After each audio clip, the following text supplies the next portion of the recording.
Hello, everybody, and welcome to the Grin Guardian Gang. It's Friday night. We have a great show lined up for you. However, before we start, we have a big announcement we want to make about a partnership that we've joined up with all four of my shows will be live on another network. So I'm going to bring somebody else out on the screen here real quick. Hello there. Hello, how are you, sir? Glad to join you. Glad to be here. So, are we live? It says we're live. That's all I know. Okay. I mean, welcome to the joys of live internet, TV, and all of that good stuff. That's it. Well, so, yes. Tell us a little bit about what's going on, because I just pushed a few buttons and magically it happens. I know that feeling. That's what I do all the time. No, to introduce myself and to introduce you to our fans, I am, a lot of people know me as Dirty, but I go by Spurge. I am the creator and co-founder and chairman of the board for Fuel Sports Network, but the acronym for Fuel actually means Fans United Experience Legion. And we're excited to partner up with you guys and all of your shows because, there's fans for this kind of stuff, right? And this is what it's about. It's about bringing fans together and uniting fans and giving them an experience and giving them a place to broadcast their material and their content. So it's an exciting partnership. It's something different because, we've been mainly focusing on sports, certain sports, football and stuff like that. But guess what? Those seasons are coming to an end and we need more content. So it's a perfect partnership. Yeah, well, tonight's show is the Grin and Guardian show. We're public safety oriented, where we have police officers, firefighters, military come in and talk about either some of their stories or some of them are authors. And then we talk about challenge coins, which is kind of a military thing. And you'll learn as we go along here. Monday night we have the UFL with the Lip In, and they're on your network already. So we'll have their show. And then Wednesday we have the Paranormal Guys, which is it's also kind of an entertainment show where we discuss paranormal things, but we bring in athletes, actors, authors, anyone, get their story. Then the hook is we ask them, do you got any stories things that go bump in the night? So you're going to have to have me on that show because I live here in St. Louis and there's a place called the Limp Mansion that is an actual, has a funny thing to where it's haunted. And I have a very funny story about that place. So yeah, It's really interesting. But yeah, with Fuel, one of our COO, her name is Amber Pena, and she is our COO of Fuel, and she is actually a military vet.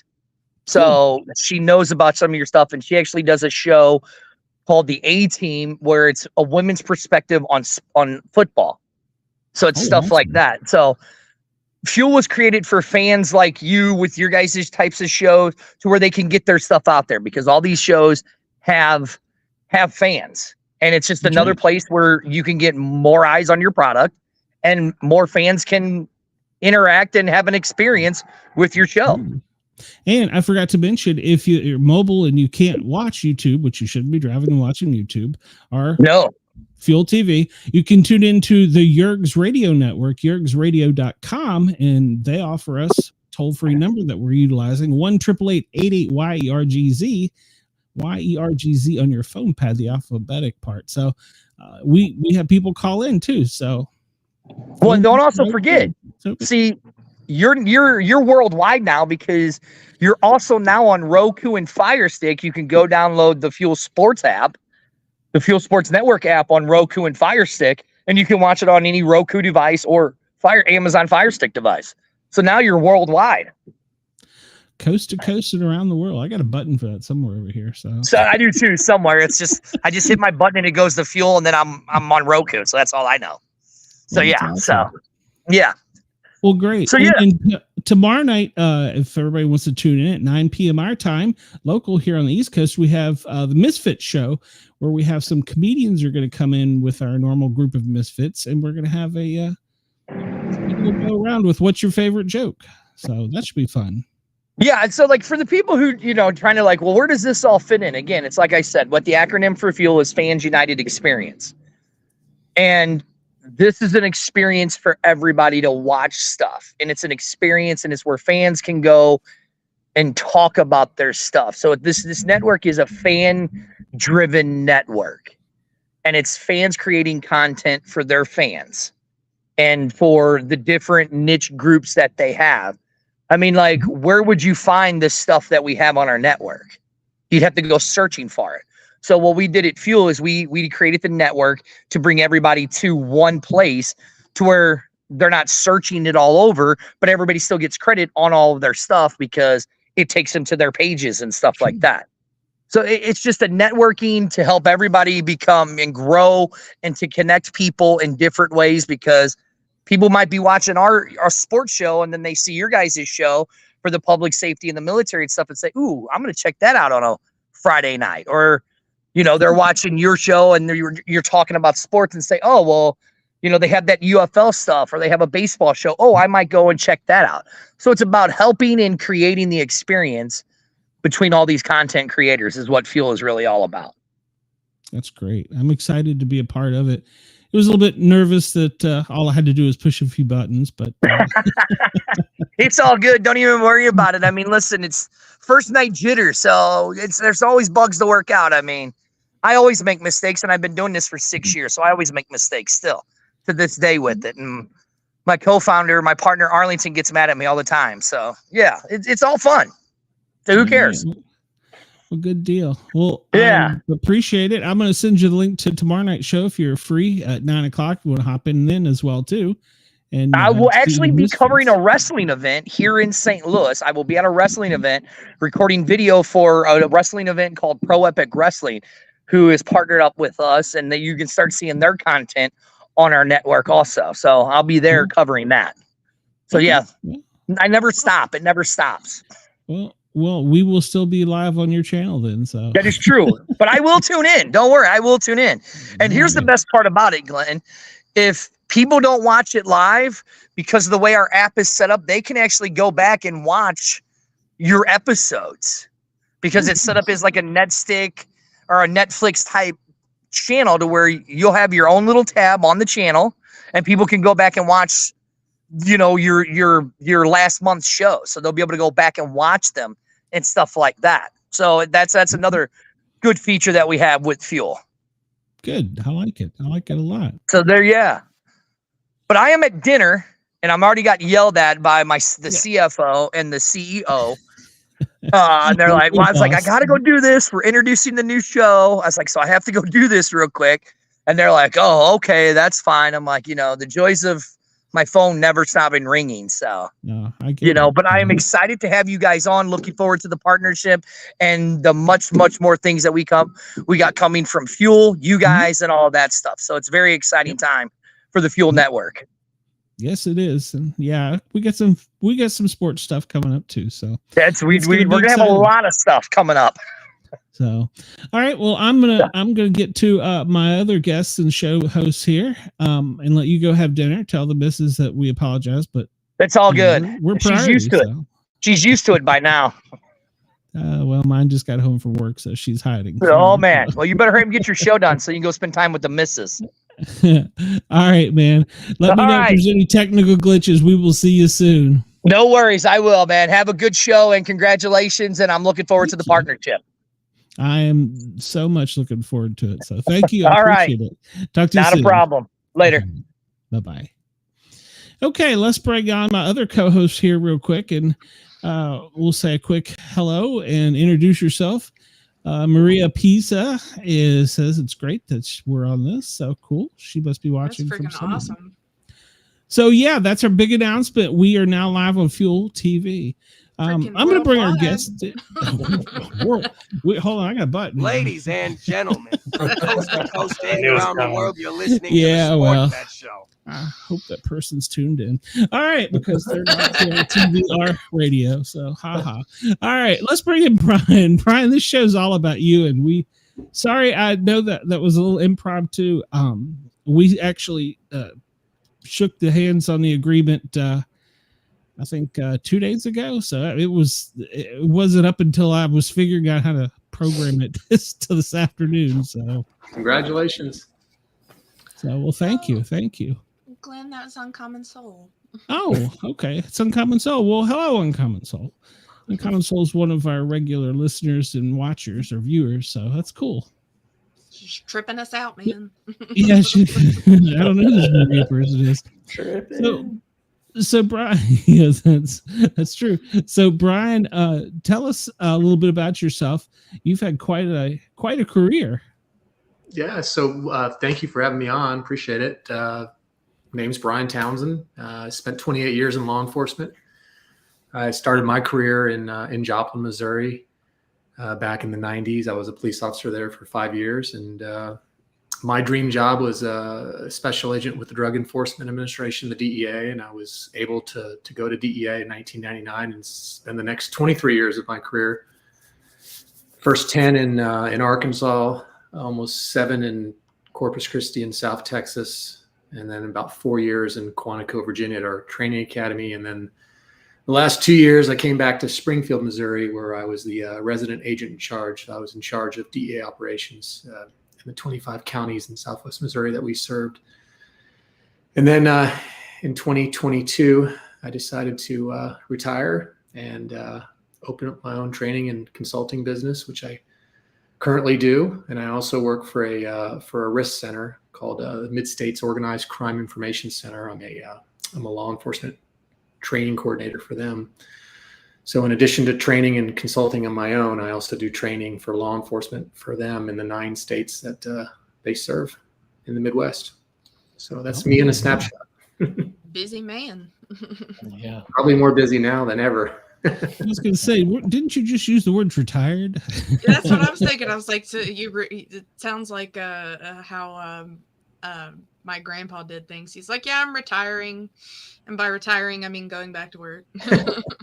I like being busy. It just keeps me sane. So, and I just want to do something different. And I loved my job. I loved the DEA. It was a great career, but just was time to do something different. New chapter in my life. Sometimes you just got to go do your own thing too.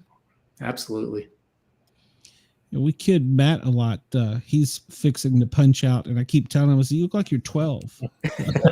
How are you punching out? I wish, yeah. So I got 22 and a half years in the Navy right now. I'm the chief.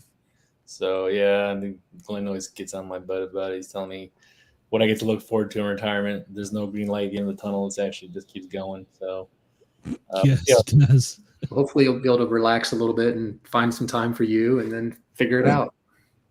Yeah, hopefully. I got a baby on the way in June, so congratulations. That's awesome. No retiring for you. No, like I said, yeah. So, retiring to diaper duty. It's the kind of retirement, not really, but yeah. Well, that's great. Well, it is nice that you can, for both of you, have good, federal jobs and government positions and punch out at your age, because there's a lot to do out there. I'm still learning, it's crazy out here.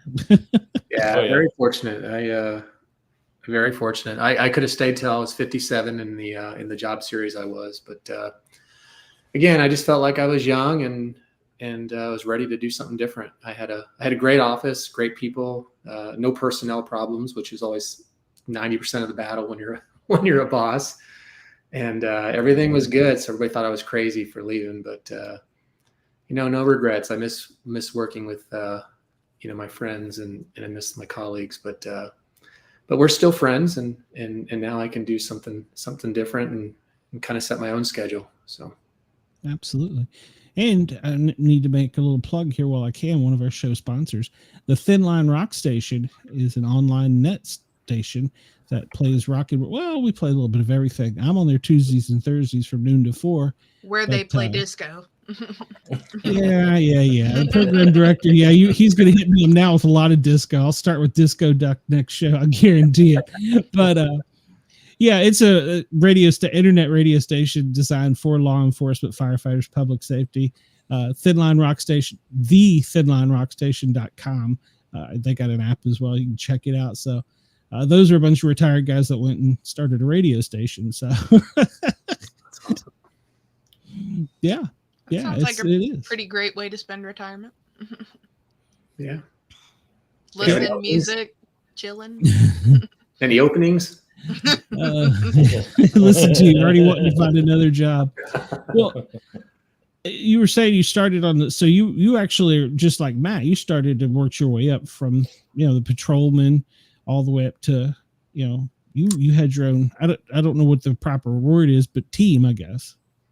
Yeah, I always dreamed of being in the DEA from high school. I know that sounds kind of odd at a young age, but I didn't know how to get there. I really, we didn't have the internet, and at least not like we have it now, and information available at your, in your pocket, the cell phones and things like that. But a friend actually suggested just, hey, why don't you try local law enforcement? And I thought, all right. And first day I was hooked, and I had to be careful because I knew it was something I only wanted to do for a little bit until I could get to DEA. But I say I had to be careful because it was something I could probably have done for 20, 25 years. I mean, it was just it was a fun career, and it really taught me a lot.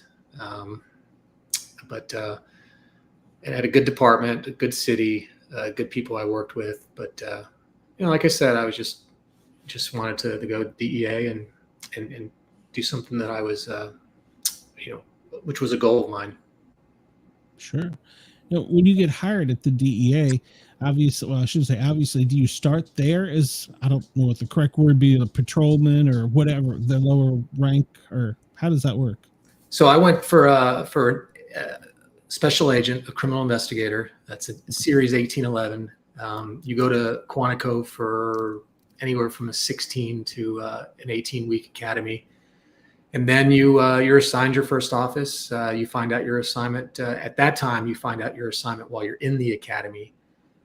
So I was there and found out that I would be stationed in Little Rock, Arkansas. And as soon as I graduated, I had a few days to get to Little Rock. so I got there and actually took that week off and moved everything. I was in Missouri at the time, so it wasn't too bad of a trip.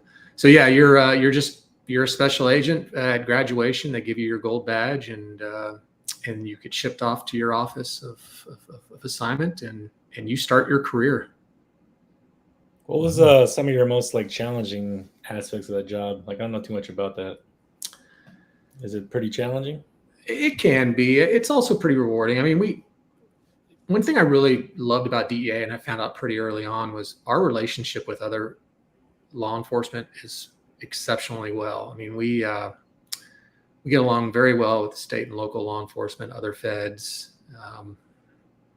and that was really cool. It wasn't really a challenge. That was just a nice surprise that you go to almost any DEA office in the United States, and you're going to find state and local officers that are assigned to the task force. I mean, without the task force, DEA would have a very, very small footprint in federal law enforcement. We really rely on our state and federal partners, or our local state and federal partners, and some of the best investigators I ever worked with came from that pool. So yeah, the challenges are I think they're the same as any other job, just trying to navigate different personalities, tough prosecutors, tough judges, defense attorneys, criminals who are, trying to evade and, or try to avoid capture and just the same things that other law enforcement agencies battle with, and some of the same things all organizations battle with, like I said, the different personalities and things. But it was good. I was very fortunate to surround myself with some really smart people and good people, and got involved with some very aggressive teams and players who we just love to work. We love to put cases together and put bad guys in jail. And I'm very fortunate that I was working around a lot smarter people than I was. So. Awesome. Do you have any cool stories to share? I mean, not giving any details, but just no names kind of thing. I actually had a pretty cool undercover operation that was actually featured on A&E. There's a show on A&E called Undercover Caught on Tape. Oh, nice. And they're in season 1 right now. And episode 6, if you watch episode 6, the last 20 minutes is me talking about that operation. And that was an interesting operation. Reader's Digest version is I was working an investigation, a conspiracy investigation of a target that was selling meth and marijuana. And I was able to cut him out with his marijuana source of supply and go directly to them. And they were members of the Gulf Cartel who lived in Mexico on the other side of McAllen, Texas. And ultimately, I was able to meet them in Dallas, Texas, actually, and further negotiate the sale of, I think it was a few hundred pounds of weed as kind of an introductory purchase. And we just did what we call a buy bust. As soon as they brought the weed, we arrested them and several others as part of the original conspiracy investigation. But that was a pretty good case, pretty fun, kind of a sexy case. And like I said, it was featured on the A&E series, which was a cool experience as well. That's awesome. That's pretty freaking awesome. Live TV. Yeah. What's that TV show that's on every weekend? Is it Live PD, or it used to be Live PD? I think it's called something else now. So I enjoy it. Well, my wife watches that more than I do. So, but yeah. How long does it take you to get to a purchase like that? Is that something, I'm sure you had to make little ones and work your way up to a bigger one, or? Yeah, I actually got pretty lucky on that one. So like I said, we were working a conspiracy investigation. So we were looking at all parts of the organization, people that were transporting, people that were manufacturing, people that were money laundering. And we were trying to put all of them together and hold them accountable for the crimes, and it's part of the larger organization. And my target, who happened to live in Arkansas at the time, found out about my investigation because I made no secret that I was after him. I was interviewing a lot of his co-conspirators and just anyone I knew who he was associated with in the drug business. And of course, some of those folks didn't cooperate, and many of them would tell him that, hey, DEA is asking me questions about you. So, and he had so many problems, personal problems. He was getting robbed a lot. He was in his debt with the cartel was growing further and further. So he was facing that challenge, and then he was facing me investigating him. So he started to just camp out in the woods, literally. He was avoiding everyone and everything. And so his customers, his main customers, they needed a plug. They needed him, and he was their source, but he was nowhere to be found. And then so that caused a problem. And then the members of the cartel were looking for him because he owed them a lot of money. A lot of the dope was fronted to him. They give him the money, and then he sells it, and then he pays them whatever they agreed upon price is, and gets more on the front and continues this relationship. But he was in debt really, really bad with them. So they actually they came into town a couple times looking for him, and there was an assault. It was all kinds of crazy stuff. You have to watch the show for that part, or I can tell you. But so now he's hiding from me and from everyone else. The cartel's looking for him, actively looking for him, and I'm looking for him, not to arrest him. I'm just trying to put this investigation together.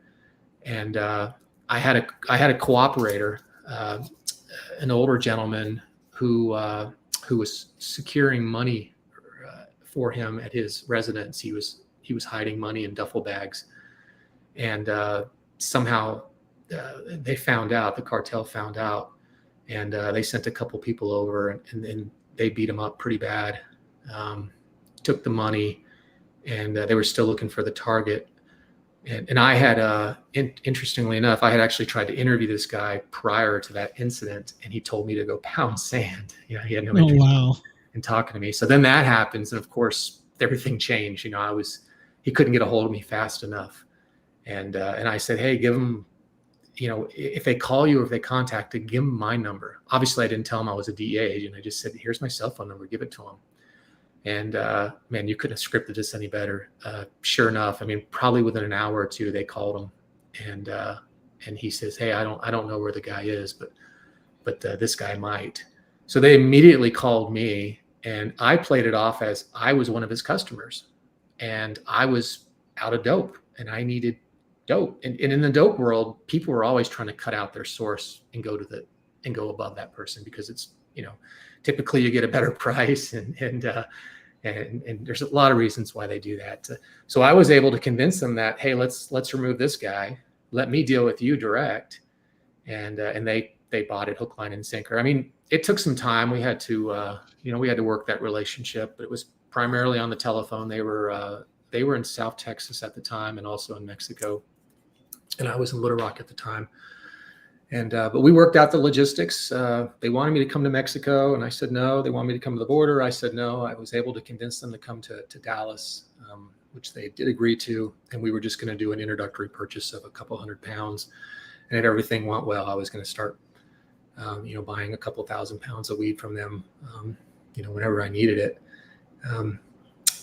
So they two guys came to a hotel room that we had all kinds of surveillance set up in, and we had a SWAT team, a local agency had their SWAT team on the ground. We had a helicopter in the air, and they ended up taking my vehicle and driving it to a stash house in Dallas, where they loaded a couple £100 of weed and then brought it back to the hotel. I gave the bus signal, and we all went down, including myself, which caused a lot of confusion. So that's actually, I told you more than the Reader's Digest version. I just told you that. Yeah, hey, that's what we want. And especially tonight with us being on a brand new TV network. That's awesome. Yeah, it was a fun case. I learned a lot. Now, when you watch A&E, you're going to hear me say this was the first time I ever worked undercover. And that was a little Hollywood there. They kind of like that. It was the first time I worked this level of undercover. I did a lot of smaller undercover work prior to that, but it didn't mess up the integrity of the case or anything like that. So I didn't mind fibbing on that.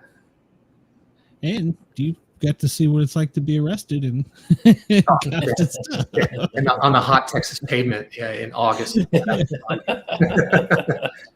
Yeah, imagine that wasn't very fun. And there was a lot of confusion, and in fact, they were in denial. One of them was in denial. I mean, they have discovery, and the attorneys put it together pretty quick, but we were in a courthouse, and that was the first time since that operation that I'd seen one of the defendants, and he looked up, and his eyes were talking to me like, "I'm going to kill you right now." And I mean, I still remember that's just burned into my memory.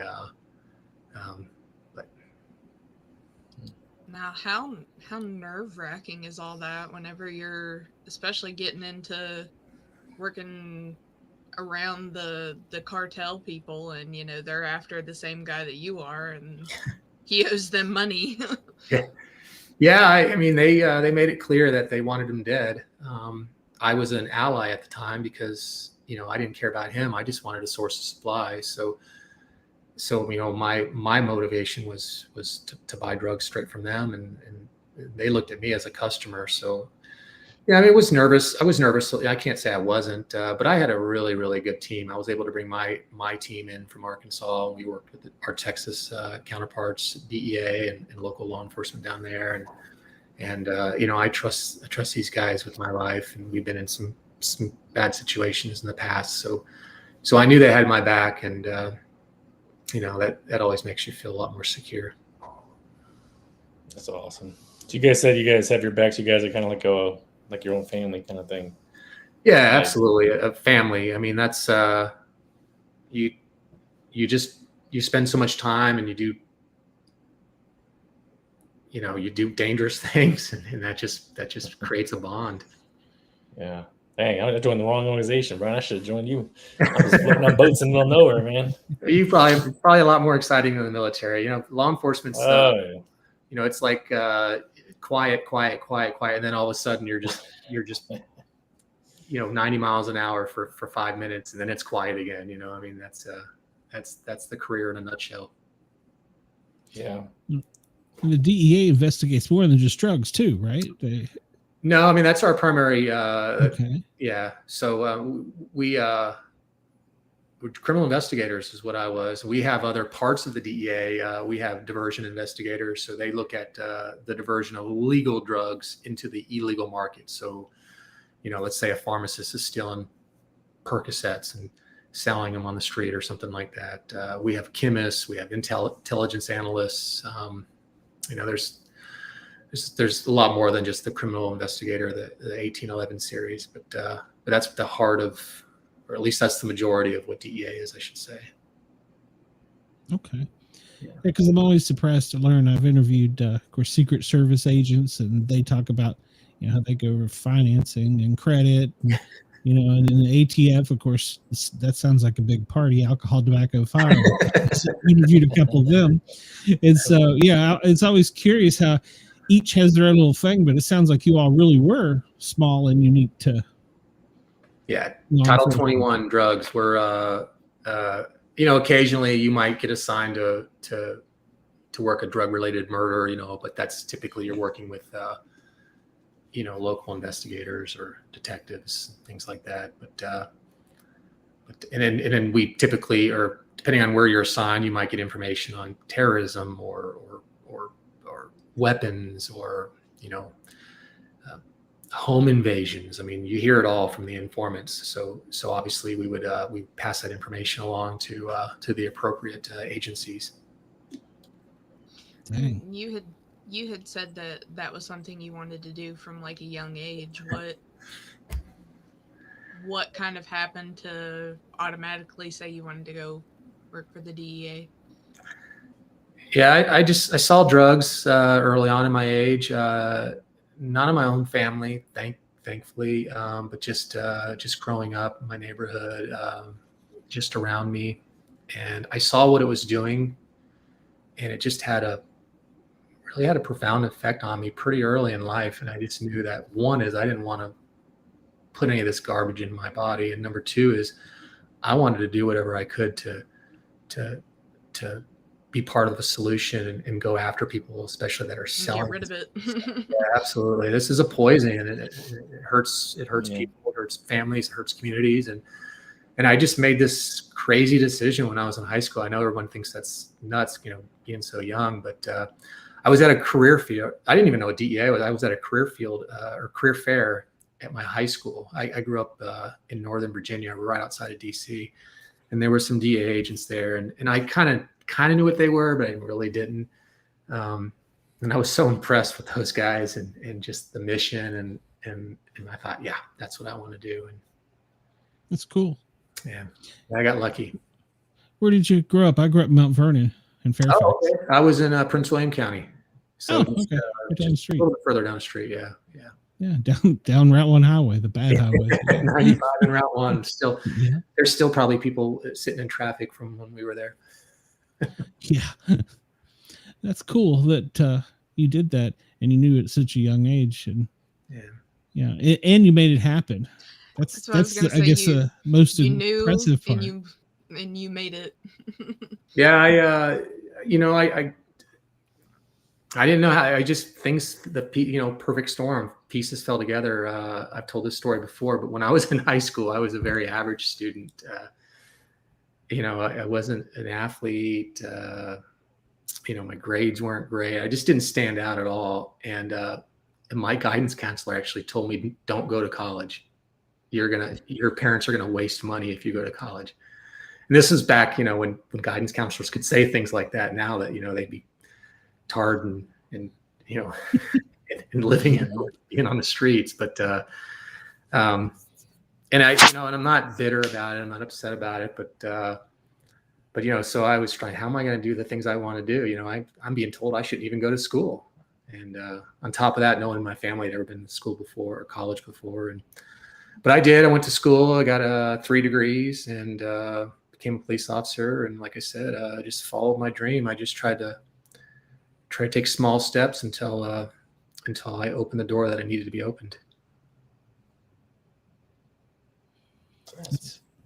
That's pretty cool. Yeah. And I had a guidance counselor tell me that too. Just like, well, okay, I'll just go be a fireman. So you still end up going to college. Well, if you want to get promoted up the ladder. So, but that's so cool. Go ahead, Matt. So Brian, what are you doing now that you're not doing fun stuff anymore? Yeah. So I know we're talking about time, but what's what's the aftermath now? So I immediately started my own training and consulting business, Eagle 6 training. And I do a lot of training with law enforcement still, and some business and some consulting with business. And one of the programs that I put on was a program on illicit fentanyl. The short story is I had a 4-day narcotics class that I had put together, and then I was trying to piece that out into smaller blocks. One on cocaine, one on methamphetamine, one on marijuana, and then one on opioids. And then that just kind of blossomed and took off, and illicit fentanyl is such a problem that was ended up being the most requested class. And I just kept on doing it and building it. It was originally a 2-hour class for law enforcement, and now it's a 4-hour class. It's for anyone. I've done it 62 or 63 times now. I've been in 16 states with it. Just started my own nonprofit organization called Only 2MG. It's myself and a board of directors made up of all retired DEA agents. And our mission is drug prevention and awareness. Our focus is illicit fentanyl and letting people know that only 2 milligrams is enough to kill you. But of course, we want people to be aware, especially kids, to be aware of the dangers of all drugs. So like I said, my primary audience has still been adults, the 4-hour program, but we just got into youth education. I do a 1-hour youth program. I just did one a couple weeks ago. I had 99 college kids. I think it went pretty well. The message isn't to just say no. It's nothing like that. It's just, let's just tell them, let's just be real. Let's tell them what the dangers of the drugs are, and hope they make informed decisions. Because a lot of kids just don't realize that, when you talk about 2 milligrams of anything, 2 milligrams is a couple granules of salt or sand. I mean, that's nothing. I think about a sugar packet. A typical sugar packet's 1 gram. That's 1,000 milligrams. So 2 milligrams is a deadly dose. So that means that sugar packet is 500 deadly doses of fentanyl, if it were fentanyl. 1 sugar packet. So I show that to kids. I actually bring sugar packets in and I show that to kids. And I said, now think about that when that's sprinkled into, of course it's replaced heroin, but, sprinkled into methamphetamine or cocaine. And of course the pills, that's a big thing for especially the kids, Adderall, Xanax, Oxy, Vicodin, Percocet, you name it. So that's been a big passion of mine. I know I just kind of started talking about that, but that's a huge passion of mine. And one of the reasons I started a nonprofit, I'm probably the only person with a nonprofit who didn't lose a loved one. I've lost a lot of friends who've lost kids. But I wanted to show people that anyone can make a difference. Anyone can stand up and take small steps and hopefully, convince people to make informed decisions and live a drug-free life. So that's what I'm hoping I'm doing. I hope I'm inspiring people, especially young people, to understand the dangers and make informed decisions. Man, so Brian retired, and instead of going fishing and golfing, you're right back into doing exactly what he's doing. I still do that sometimes. Oh, good. Making sure the kids say no to drugs. Yeah, that's awesome, man. That's awesome. I wish I could do that in the military, because once we go, that's it. There's no other door. But yeah, it's been rewarding. I gotta tell you, it really has. We got a lot of plans, and hopefully we're gonna scale this thing and reach more, especially younger people. That the adolescent market, age 14 to 18. Last year we lost 22 adolescents every week in this country. That's like a classroom. Yeah. And then the overall problem, I don't think people understand the scope of it. We lose 12 to 13 people every single hour in this country because of drugs. Yeah. And 75% of those people are lost because of synthetic opioids like fentanyl. Yeah. That's one person basically every 5 minutes. And I know there's a stigma, and we want to call these people, addicts, and we want to make all these, we want to say all these things about them, but they're human beings, and you know, and there are brothers and our sisters and our family members and our neighbors and our, you know, and this problem is just getting worse. We got to do something. That's one thing that I always trained my paramedic and EMT students. Don't look at the person. They may be homeless. They may be an alcoholic on the street. They may be whatever. They still get sick. They still get injured. You know, treat them as human. And absolutely, you're right. If there towards the end of my career, if there wasn't one a shift, there was at least one a week overdose in a small. Of course, I'm in Atlanta, but in a small area, still outside of Atlanta, that's crazy. And I don't know. You hear on the news and read on the news and stuff, they talk about it's all coming across the border. Is that true? Or, I mean, how do you stop that? You were at the border with that bus. How do you stop that? I mean, they're smart. They get smarter every day, I guess. Yeah, and that is true. So most fentanyl comes from China to Mexico.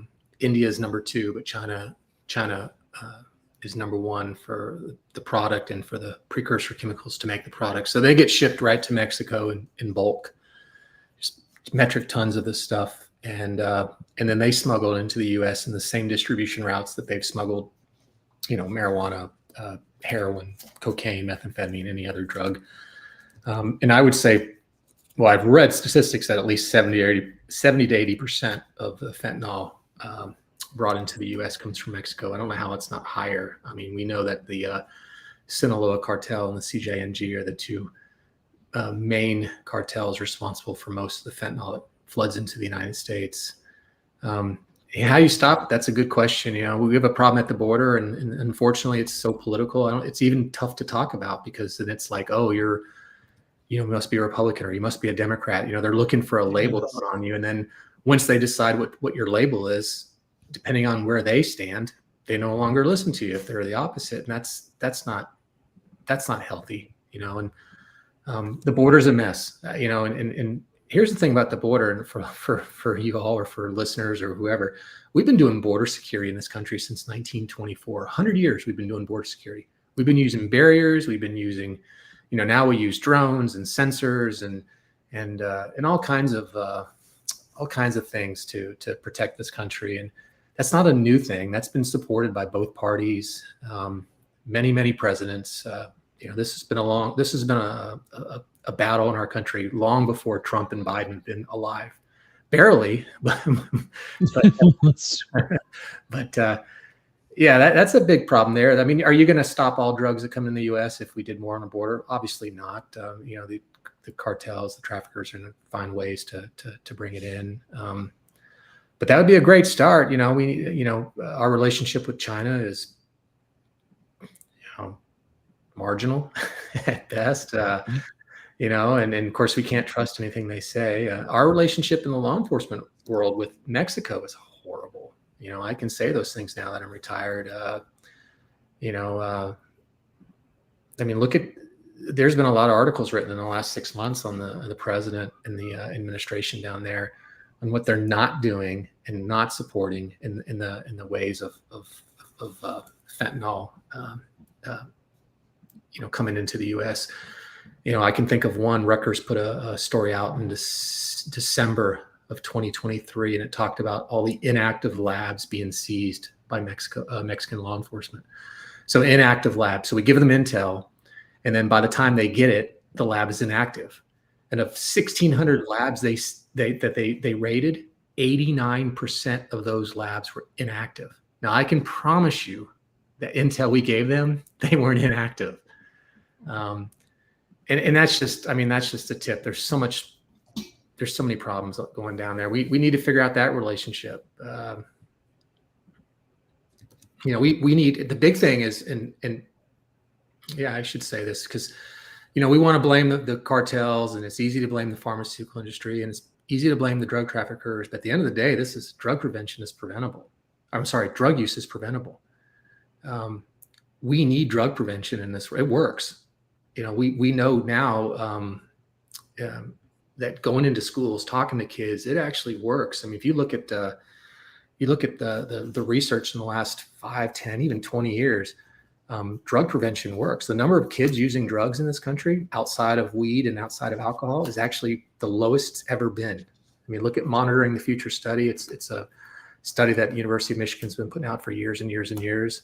And their data is the same thing. I mean, the lowest drug use in 20 years, but yet the number of people dying is at historical highs. But my point is that we can look at all these villains and point to all of them and blame them. But man, we got a problem in this country with drugs, and it's greater than any other country in the world. I mean, our taste for drugs is like, we use pills for everything, right? I mean, look what happened with the opioids in the mid 1990s. The pharmaceutical industry convinced the entire medical industry that we needed to treat pain differently. So in 1996, we added pain as a fifth vital sign, and then voila, they introduced OxyContin into the drug supply. We went from barely giving opioid prescriptions out to giving them out to everyone for anything. I mean, if you had a wisdom teeth taken out, you probably went home with 30, 60, 90 hydrocodone pills. Your kid got hurt pitching in Little League, probably went home with 30 or 60 or 90 pills. I mean, that was overnight, and that had a profound impact on people.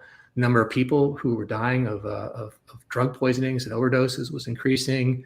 And then that resulted in more heroin use, because we know now that most people who are on heroin, a vast majority of people who use heroin, started with legal opioids. And then of course, fentanyl got into supply, and I'm bouncing everywhere. But my point is we need to get back to just talking to people and talking to our kids and giving them information to allow them to make informed decisions. That's the biggest thing is don't be afraid to talk to children, whether it's your own or whether you have an opportunity to go into a school or church or whatever. Talk to kids and tell them the dangers of this stuff. And it's part of the reasons I do what I do, and I'm trying to move more into the youth education, is because I'm finding out that a lot of folks just don't. You know how hard it is to get parents to come to these programs. It's super hard. I'm not going to tell the school district because I don't want to embarrass them, but I was working with a school district that was bringing in several experts. They had they teen pregnancy, they had nutrition, they had predators, they had bullying, they had drugs, which was me. They had all these folks, and then they thought, okay, let's do this 2 different nights. We'll do this one on a weekday evening, and then we'll do this one on a Saturday morning. So that we'll give parents who work, 2 different opportunities, and then they spaced them out. So it wasn't like a Wednesday night and the next Saturday. Like, they spaced the days out.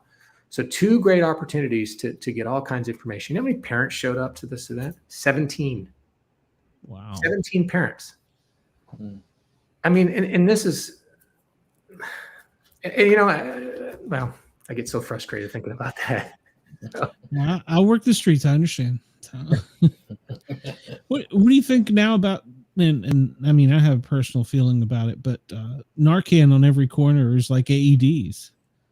Yeah, I struggle with it at first, but I actually like it. It is saving lives. I am totally good with it. I know there's people who are frustrated. They want to see EpiPens. They want to see other things. I get it. I'd love to see cheaper medicine. I'd love to see EpiPens available to everyone as well. That's a pharmaceutical issue there. But I like. I actually support it. I have a source now for naloxone, for Narcan, and when I speak, I typically give a couple boxes out, and I'm happy to. I have no problem with it. Saving human life is important. I hope those people can find treatment and get into recovery, and I've met a lot of them who have, and they've gone on to do amazing things in life, and that's awesome. And that's what that drug does. It gives them an opportunity to at least have a chance for recovery. What I've learned that, anyone who's battling addiction has a story worth telling. I met some amazing people who I never thought in a million years I would have an opportunity to talk to and get to know, but I'm glad I have. I've always been empathetic to it. I'm not saying there shouldn't be consequences for the things we do in life. I'm not saying that there's a free ride for using drugs or anything like that. I'm just saying that at the end of the day, these are human beings, and don't we have a moral responsibility to make this world better? So. Very true. Very true. So, Brian, DEA, right? So you got to be having some really awesome challenge coins that you probably got from like some high up people, right? I got a few. You got one of your like prized possessions that nobody will ever touch or sell, or nothing. No cool story with it or anything. I have a couple that from offices that are closed. Friends who've worked for different offices, especially overseas. And their office will make a coin, and then the office closes, and I have a few of those. The most special ones I have are, when I teach or do some type of training with a department, and then they thank me with the handshake and give me a coin. That's always special. I've bought several coins, Quantico. When the DEA Academy was built in 1999. Prior to that, we shared dorm space and other space with the FBI there at the Marine Corps base in Quantico. And 20 or 25 years, I think it was 20 years later. Yeah, 20 years later, they did a kind of a 20-year anniversary. And it was cool because I was at the Academy in 1999. My class was the first to move from the FBI building into the DEA building, which was really cool because that was our space. You know what I mean? I had nothing against the FBI. I won't say nothing's wrong with the FBI. I still have to pull my digs at them, right? But it was a sense of pride, to come to our own building. And then 20 years later, we had a kind of a 20-year celebration, and they made a special coin for it. So that was a special coin. I don't have it with me right here, but yeah, that was pretty cool. So. You were in that one. Yeah, I did. That's good. Yeah. So your coins, most of them were given to you, so they have a higher meaning. Like you can point to them like, yep, that's got a story. That's got a story. That's got a story. Yeah, I have some military ones too, but I didn't. I only earned a few of those when I worked with the military. My father retired from the Army, and coins weren't a big thing back.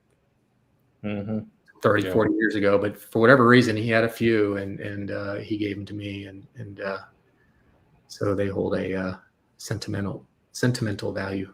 So I have those as well. That's awesome. With me finding out about them, I was curious if my father-in-law had known anything about him, and he's like, a what? But he was back in Vietnam, so. Oh yeah, that's my father as well. Yeah. Mm-hmm. Yeah, really popular during that time. Did you guys ever get into the chips? A lot of organizations were moving the chips were a little cheaper than the coins, but I only have a few of those. The coins. Yeah, you talking about the poker chips? Yeah, the poker chips, but it have a unit or a office or whatever on it. Yeah, we have the military does that depends on the units. I think from more over here though, I'm over in Fallon, so it's as it goes down. But the officers have their own little it's kind of like a poker chip Vegas style thing that they have. They're actually pretty nice. Yeah, nice. But, yeah, usually a little cheaper than the coins. Yeah. Well, there's actually different versions of the poker chips. There's like a clay composite. The ones they use down in Vegas, I believe, are clay, like the compound ones. Ooh, you can actually tap it on the table, and you can tell the difference between the weight. Like you said, it's not like a cheap thing, So yeah, what about patches though? You guys do patches of DA? Okay, well, I don't know what just happened there. That was a little crazy. Cool. There you go. Something. It's just a test. Something had to happen tonight. Yeah, I have no idea what that was about, but yeah. Nice. I was asking Brian about patches, if how they had to give away patches and stuff at the DA. Yeah, we used to have them designed, especially like if you worked a case. We did different OCDF operations. Back then, we were allowed to do things like that. Now they've really clamped down on how we use money. Oh, too bad. You know, when I was in Little Rock, we actually started a like an SRT team, like a SWAT team. Now all of our divisions have them, and we designed a patch for the state. And my dad actually, he was in graphic arts. He actually designed it, and then we had it created, and then we had it subdued and put it on our SWAT uniforms, and that was pretty cool. I still have that patch, and another great memory of my dad. So that's pretty awesome. Your dad would probably be really upset if he knew about AI nowadays. Yeah, it'd probably take a lot of work out of making stuff, unfortunately. Yeah, AI about it, right? It's all words now. It just makes it for you. Yeah. True. Punch a few keys on the computer and we're worldwide. So yeah. Is AI going to affect anything in the DEA agency, by the way? Just out of curiosity. I mean, I haven't heard anything at DEA about AI. In law enforcement in general, I mean, yeah, it's been being talked about quite a bit. They're actually, we were actually looking at how we could potentially use it for things like cold cases. So, you know, because AI can learn. That'd be cool. Yeah, it would be. And there have been some movement on that where you take a file and you feed it into AI, and then it looks at it and it says, hey, you interviewed Brian Townsend, but he mentioned this guy named Matt. You didn't ever talk to him, so perhaps you needed to speak to him next. It just maybe it finds things that you didn't see, and it's just the thing about cold cases is you always need a fresh, well, not always, but sometimes a fresh pair of eyes helps. That's why a lot of times the departments will reopen these cases after a number of years and give it a fresh look, a fresh perspective, and if AI can help with things like that, and there's a lot of other technologies and a lot of other applications. My concern is that it takes over critical thinking and decision making. Of it. Skynet. Yeah, right. What was it? Was it Shay? Were we talking about the 23andMe and all the things last episode when they were finding people off of they were finding people through the through the family connections that they got going on? Mm-hmm. As a DA do stuff like that? Do they also involve those kind of things? Because I don't want to do it if I'm going to be like, well, your uncle's like this gangster you've been trying to get for the longest time. You're going to jail too. What? Yeah, familia DNA. It's a thing. It's being exploited. Usually, law enforcement has to buy that stuff from business, but it's definitely being exploited. It's definitely a way to Hey, Andy. Hey, Andy's here. He's out on a call earlier, so he messaged me and said he's going to be running late. So glad to have you, Andy. Yeah, Brian, we interviewed a Fairfax County police major, and he is now retired, and his passion is going after the DNA family tree stuff and solving cold cases. Awesome. He's got a I don't want to if it's a business or what, but that's his little his little thing now that he's gotten out. So that's great. That's wonderful. I mean, to think about those cold cases, there's a family somewhere that's going to be very thankful that their loved one or friend or whatever is, maybe there's some justice in that investigation. The reason that would start freaking me out is because there's a Netflix documentary called Our Father. Is all these people across this state that the fertility doctor ended up being all of them's father. Oh my goodness. What a creep. It was nuts. They all had a lot of similar medical issues, and it eventually, once they did the test, it all ended up leading back to they couldn't find the doctor, but they could find his wife. And I'd be like, oh, that would just be like the worst possible thing ever. Yeah. Absolutely. I'll take having like an uncle that's a serial killer than that. All right. We all have one in the family, I'm sure, if you go back far enough. Right. Jack the Ripper. Oh no. Yeah, I think I don't want to hear about any in upstate New York. Oh, there's plenty from up there, I'm sure. Well, Brian, or you've ever thought about writing a book? You've got to have some interesting stories. I'm gonna make a podcast. Yeah. My other passion is leadership, and I'm actually writing a book on my leadership principles, but I don't know if it'll ever be finished. I'm probably 14, 15 pages in, and Keep going for it. Yeah. You never say never. So I need another book for my shelf. Yeah, it would probably be interesting to have a book about you growing up and making those choices the way you did, and then just sticking with it. That'd be really cool. I think my mom might be the only one who buys it. So, well, she's supportive. Yeah, exactly. Yeah. Yeah, I had a fun career, but it's I don't know that there's a book there, but the leadership stuff, I certainly am. I'm very passionate about that as well. So, well, it seems to me that it could be, you could tie both of them in together, really, because it would make a good story that, you had, you knew from a young age this is what you wanted to do. You rose through the ranks to do it, and now it led you to this passion for leadership, and then yeah. Well, there's also the other angle, like for my type of injury as paramedics at EMS, we were trained about all kinds of bad guys and things getting you. You never thought about the wildlife. Yeah, right. And so, but from your angle, you could write a textbook to teach people how to educate the youth. I mean, and that's a thing, because there's a different way they connect different than we did. Like, we didn't have the internet. We went out and did things different. So that's going to be a real thing. So you could do that as that would help generations. Yeah. And that's what, I don't want to, go ahead. No, I'm sorry. Go ahead. Just, you could even look at maybe something that is targeting more the younger audience.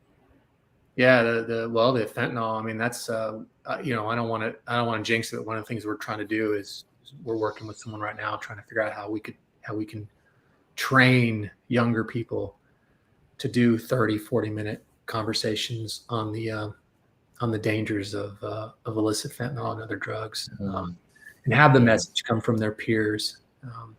So we'll see. I mean, I enjoy doing it, but if we can be force multipliers and get more people out there, they can be effective, then that's a good thing. I think the message of it coming from peers would make a big difference. Yeah. In getting teens and young adults more comfortable with that conversation. Yeah, and that's what we want, right? We want them to, and maybe even from there, other conversations, sex, alcohol. I mean, there's just so many different things that they should be thinking about and talking about. Mm-hmm. So no one. We know through a lot of research that works. I mean, like I said earlier, the drug prevention works. We know that talking to your own kids works. I saw the latest statistics I found is your child's 50% less likely to use drugs. You talk to him or her about it at an early age. And I know 50% doesn't sound like a lot, but I tell you what, 50% is better than 1%, right? Yeah. 2% or even 49%. I worked with a gentleman that me and a friend of mine that I grew up with, he worked with the United Way, and they had a camp every summer that was like a 4-day camp that was basically on educating kids on drugs, sex, alcohol, and That's bringing awesome. a lot of kids up from like the inner city to who weren't used to being in like a camp environment like that. And it wasn't just you had these classes all day, but they made it fun, and it also like helped them be able to express themselves more while teaching them. That's awesome. That sounds like it helped folks and especially young people, and I'm all about that. That's a great thing. Yeah. Well, Brian, I know we've kept you a little bit longer than we meant to. So I apologize for us getting a little bit of a late start there. You are welcome back anytime you want to come on the show. If you want to just come hang out one Friday night, if you're bored, let me know. We'll pop you in there. We appreciate it. And as always, you know, if you can teach and educate one person, make a difference, that's what counts. So hopefully. Sometimes that's all it takes too. Yeah. Well, I appreciate the opportunity. It's been fun and yeah, thank you. Appreciate the offer as well. Yeah, no worries. And you find those coins, and we want to see them. So if you keep your computer on, you don't have to necessarily be a part of the show, but you can watch. Matt's got a really cool one. I want to have him show. I love that coin, so I'm so jealous of him. But yeah, if anybody wanted to get in touch with you, how would they go about doing it? So my main website is www.eagle6training, and the 6 is just the number. So EAGLE 6, and then TRAINING.com. If they'd like to learn more about my work with fentanyl, our website is www.only2mg, and again, the 2 is just the number. So ONLY2MG.com. My contact information is on there, and I'd love to help any way I can. Cool. Absolutely. All right. Well, Awesome. anytime you want to come back, holler at us, and I'll keep in touch with you. And when you get that book ready to publish, let us know. Yep. Thank you. I appreciate it. You've got all the supporters here for it. Yeah. You're great people. That's it. All right, Brian, you have a nice night, and we will talk to you soon. All right. Thank you all. Appreciate it. Bye-bye. Thank you. Hey, all right. Well, Andy, you missed our big announcement. I gotta move this somewhere. I don't know where. We announced that we are on a new television network. We are on Fuel Network TV. So you can go and learn all about them. And you will see all of our shows, the Grin Guardian Gang, the Lipman on football, Paranormal Guys, and Misfits. So, yeah. On Roku and the Fire Stick. You've made it to the big time. We are on a Roku and a Fire Stick. Yes. Hey, that's big. It is big. And I'm not taking anything away from it. I'm extremely proud of the people that have helped get me there. Matt and you have helped me a lot. Andy's been there and pushed me through a lot of things as a friend. So yeah, absolutely.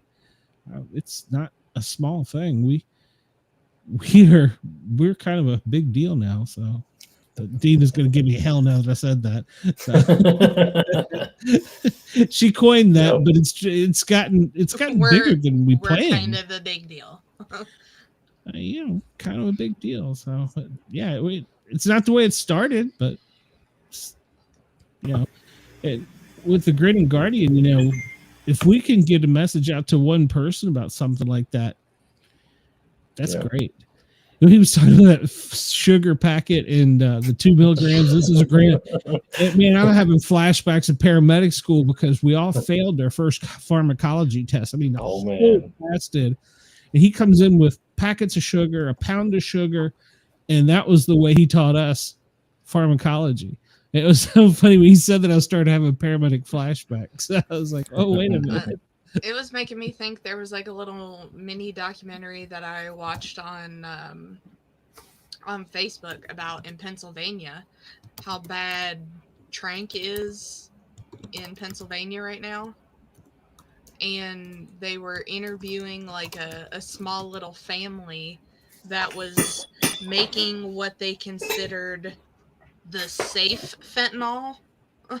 What they did, what they were doing so that you knew the difference. Like they were like putting food safe dye in it so that you knew if you bought it that, okay, well, this is purple, so I know that it's from people that I can trust with my drugs.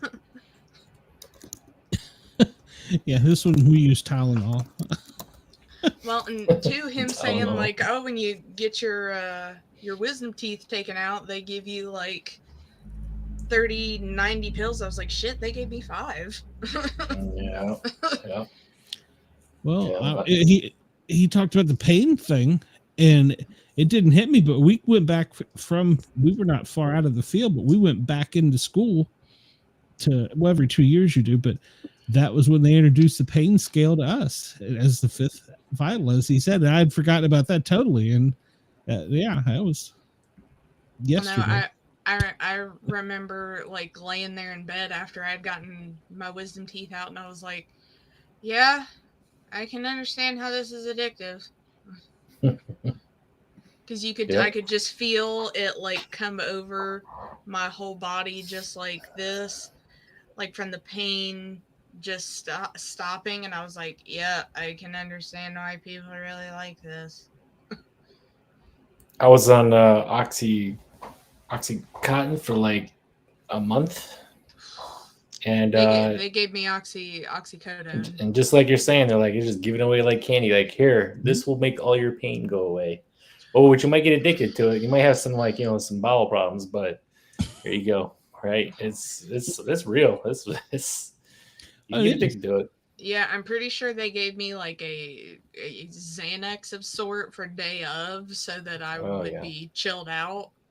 And I was pretty chill, because I don't even remember walking through the door to go back to the seat. And next thing I knew, I was in my sister's car. So, yep. But she was like handing me my medicine and everything, and just that feeling of like I could feel like from here up felt fine, from here down was still hurting, and I was just like, oh God. That's some serious stuff right there. Tell you. I remember my very first kidney stone. I went in and they start you, after they've learned about the drug problem, they start you on smaller doses on things. And after like 6 attempts of whatever drugs they were using, they've changed drugs. I'm like, do something, man. I'm going to hurt somebody.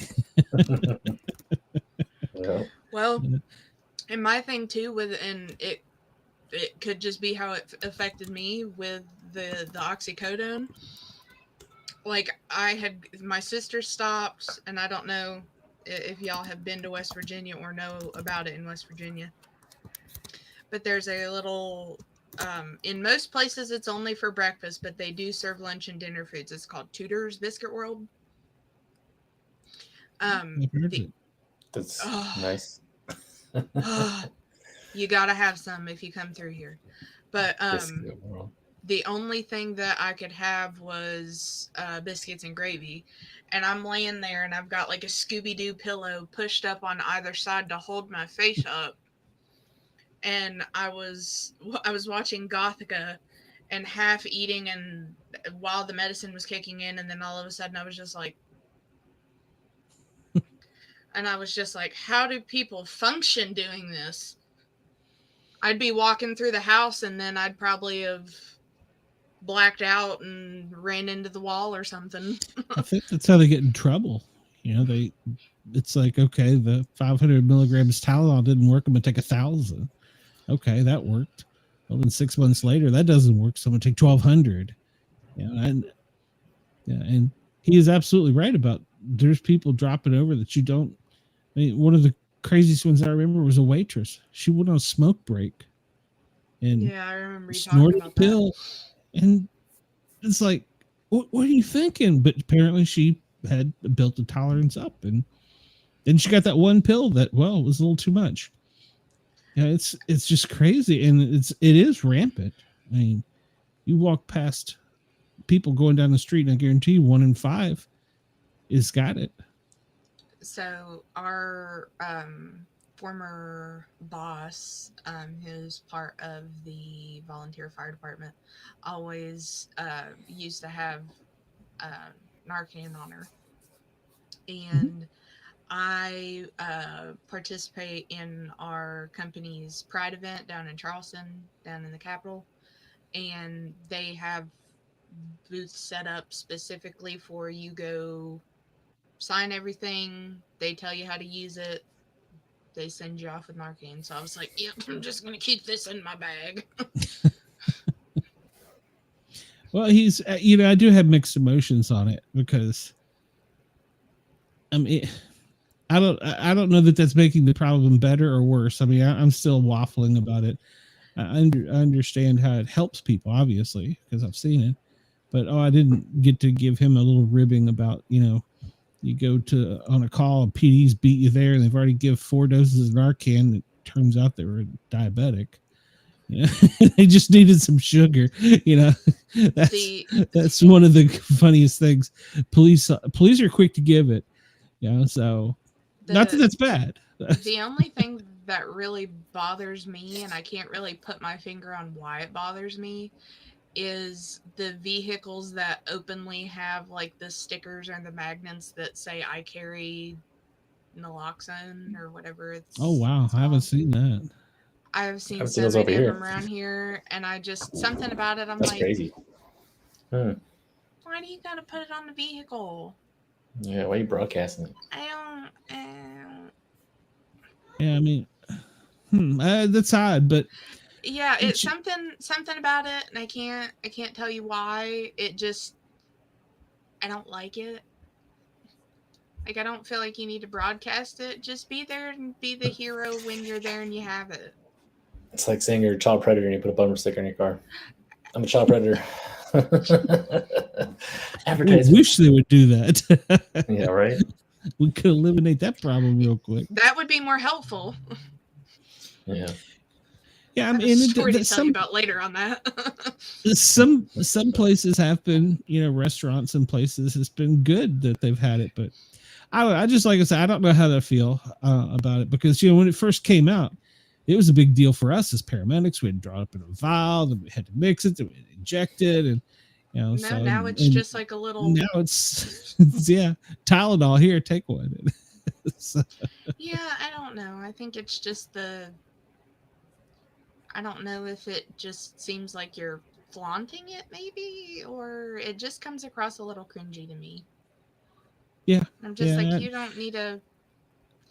Because, I mean, who honestly is running around a Walmart parking lot looking for bumper stickers of... there's people. There's people. Oh, yeah. Okay, yeah, Walmart parking lot. Yeah. Okay, but have you been to Beckley? I feel like you've been to Beckley. That would happen in Beckley Walmart, but... Yeah. Shoot, man. We had a... Beckley Walmart was rough. We had a dude, because I don't know if you guys would know anything about Huntington down our way, but Huntington used to be really bad, and Charleston is really bad.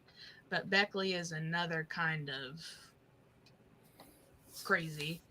And yeah, and I mean, if like the pictures that you see of like people watching it in Walmart was a thing, like had its own show, it would be Beckley Walmart. That should have its own show. But we were just hanging out one day, and here this dude comes in, and he was like, almost looked like he was half backward bent over, and it's just like walking over to sit down in a chair, and we were like, we stopped one of the workers and we're like, what is? And she's like, oh yeah, he just OD'd. And we were just like, take him outside. Don't leave him over here near us. All right. It's the third time today, Oh gosh. Yeah. Well, as you all know, last week, Shay stepped in and helped out a whole lot for me. I was at a coin show in Tallahassee, Florida. So how'd that go? Let's see what you got. Yeah, what you get? Come on, man. I know you were getting all this coins instead of selling. Quit hiding the goods. I was getting to them. And quicker. Well, did you say like a Star Wars one or something? That was really cool that you saw. Oh my gosh.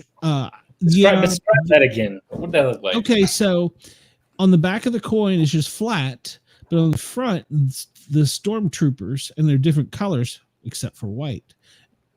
And you think about why that is, but they sold them as sets with different branches. Branches or different parts of Florida. It was the Florida Highway Patrol patch, but then on the back it would be, they may have I don't know, I'll name counties I know, like Escambia, Tallahassee, whatever, all, that jurisdiction, that was their own special one. But then there was hierarchy with the color of it too, in size, as far as if you were like a sergeant, lieutenant, whatever. So you could have a green front with your state patch on the back, and then your local patch, because they support local police patches. And then, of course, as you go through the ranks, well, you may, like you're a chief, you earned all the way up.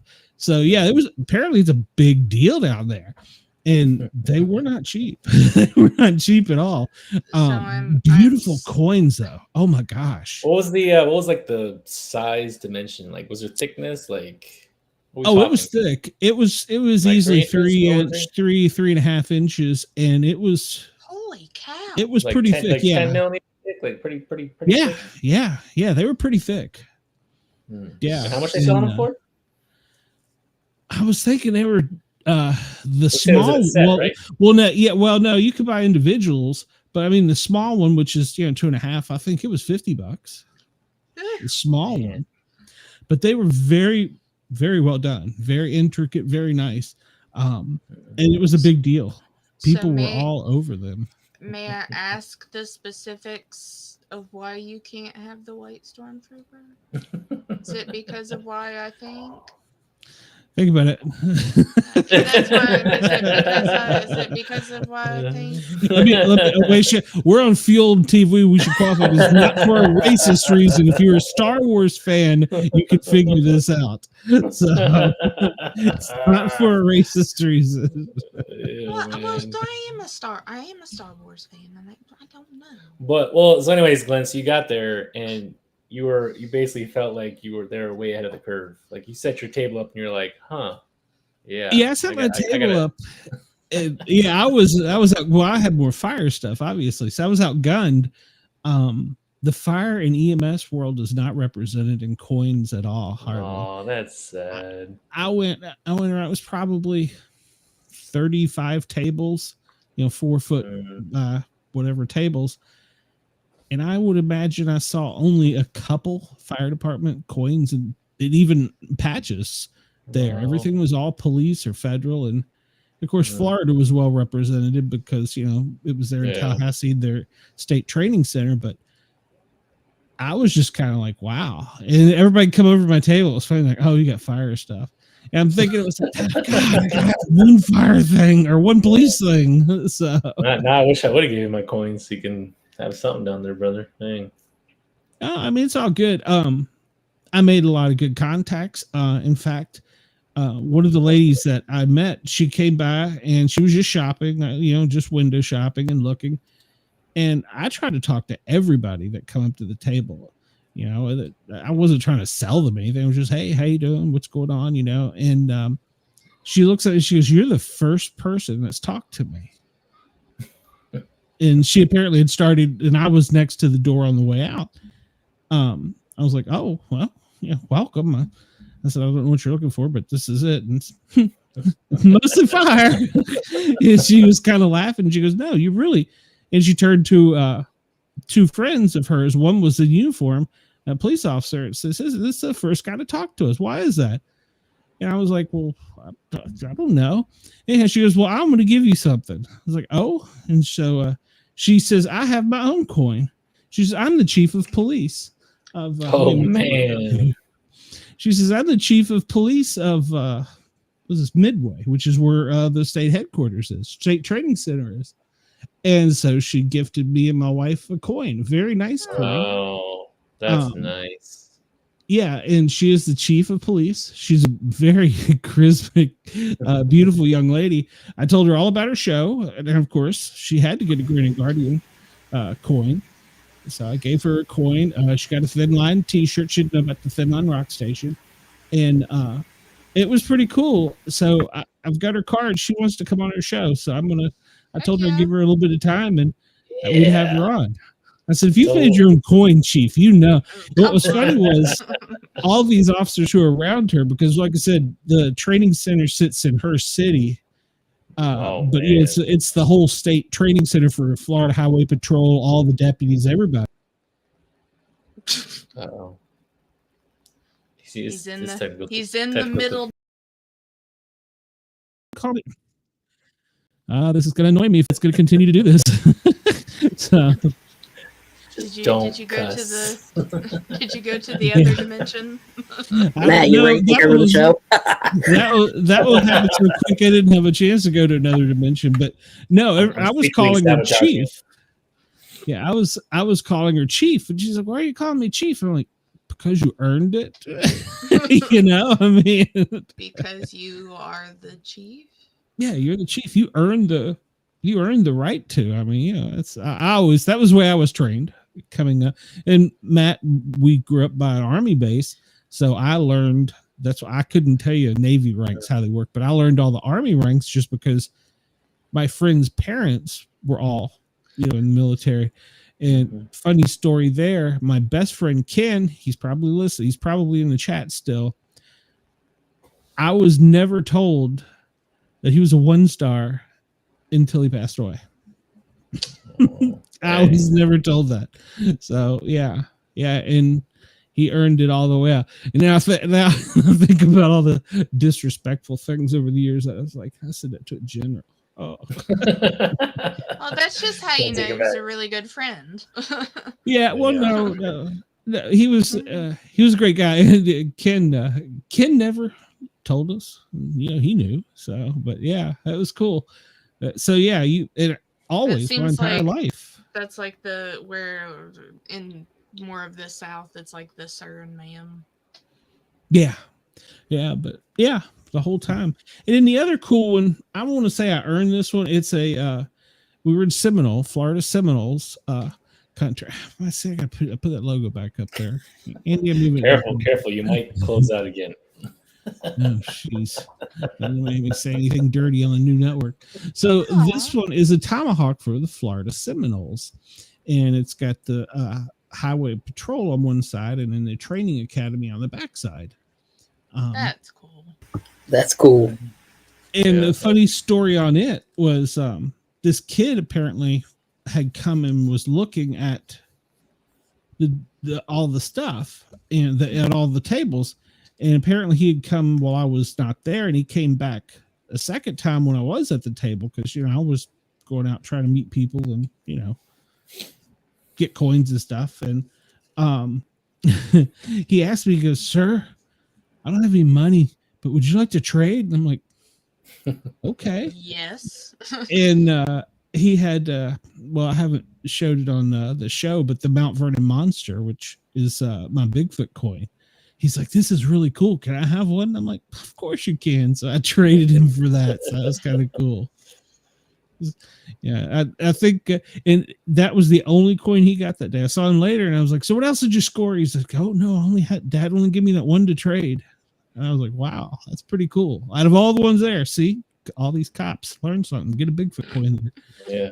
hey, Glenn, how often does that thing go for? Like, how often do they have it? They say they're going to have it yearly. Okay. So same time, next same year. year? Yeah, pretty close, I think. I think they might move it closer to summer because it was just not quite Florida warm yet. I mean, it was warm for me. But they could pick up the summer. Hey, I was in the pool. I was in the pool. It was 38, but I was in it. You got to go to Hooters. You were good. You got the Florida experience. Hey, I will tell you, Tallahassee is a foodie city. Holy cow. There are more restaurants there that serve just there was a place that served gourmet macaroni and cheese, like could put chili, meatloaf, please. Buffalo style. That was pretty amazing for a fat kid. So we ate there twice. Put some meatloaf on my mac and cheese, please. It's definitely a foodie town, but. And then while I was out, diabetes just thinking about it. You get the sugars. And then while I was gone, my coin came in, which came in earlier than I expected. That I had created. Once again, it's fire department. I had this one designed by a different coin manufacturer, and if I can get it out of the the little bag, it wasn't exactly what I anticipated, but I'm happy. I'm very pleased with it. Very pleased with it. it is, of course, my old fire department in Tennessee. Good Lord, they put that one in there. Like You said coming you out. designed it, or they designed it for you? Well, I mean, the front is their patch. Obviously, I wore the patch for the fire department, and then on the back is the logo that is on all the fire trucks. Knox County, Tennessee, Rural Metro. Each division of Rural Metro has their own thing. Well, the bugles on the original one that I designed there was 2 bugles, which is a different rank, and they were face up instead of face down. That was for tradition. That was the way Rural Metro did theirs. I cannot find out why. If anybody watching in Fuel TV, YouTube, wherever knows, let me know. Because I really researched it, because bugles are supposed to be like shown, pointed down, and the 2 on the old one are pointed up. And the new chief said, I don't want that. I'm not going to prove that. Like, okay, what do you want, chief? I want my bugles. So that's why we got 3 bugles on it and redesigned it. But just Nice. redesign it for him with a tiny bag of bugles there. And hey, once again, he earned those bugles. He's got every right in the world to flaunt it. run around with his bugle fingers. It's like, it's like Matt, he knows he'll always be a chief. No matter what he does in life, he'll always be a chief, That's true. That's true. It's like, it's weird. It's just, but yeah, he wanted his bugles, and he argued with me. I was like, Chief, you're new there. Go look and see. I don't know why. And I've been there. I was there for 26 years, Chief, and I don't know why the bugles are upside down, and nobody knows. You ask anybody, and that's because that's the way it is. Yep. Well, that's the way it was when I got here. So it's probably some story about a business card printer screwing up or something. There's got to be a funny story that some chief knows from like 1943. So, well, that's kind of what I was thinking, because whenever I sent you that little video earlier, one of the reels on there was a guy talking about that if you found any of these coins, how particularly rare they were. And I was like, oh, I bet that's like they printed it in error, and that turns out to be what it was. So you watch it's like some printing error, and they just kept it, and they're like, yeah, it wasn't supposed to be that way, but we just didn't say anything. Yeah, well, it's like that in anything, really. I've seen patches that way. Well, and apparently, if you find any pennies from 1943 that are made of steel, they are worth close to $50,000. So, wow, learned that today. Yeah, I never knew they were made of steel. So they were only made of steel in 43, and if you find one in particular that says 44 that is made in steel, that is called it had a word, and I've heard it before. It's called a something, and it was made in error. Wow. So they're worth more. So for that, if it is steel and is printed and says 1944, that can be close to 150,000 for a penny. I'm gonna start with pennies. I was like, I need to start pennies. Well, it's no wonder some of these older people come in just to get coins, to dig through them and then bring them back. Yeah, coins aren't anything anymore. So, Matt, have you got yours yet, or? No, the Deadpool one is I had the sample, but so they were a success. They were a huge success. I got dang near almost 200 pre-sales. So I told the supplier, I was like, well, this is a popular item, so I'm gonna need 300.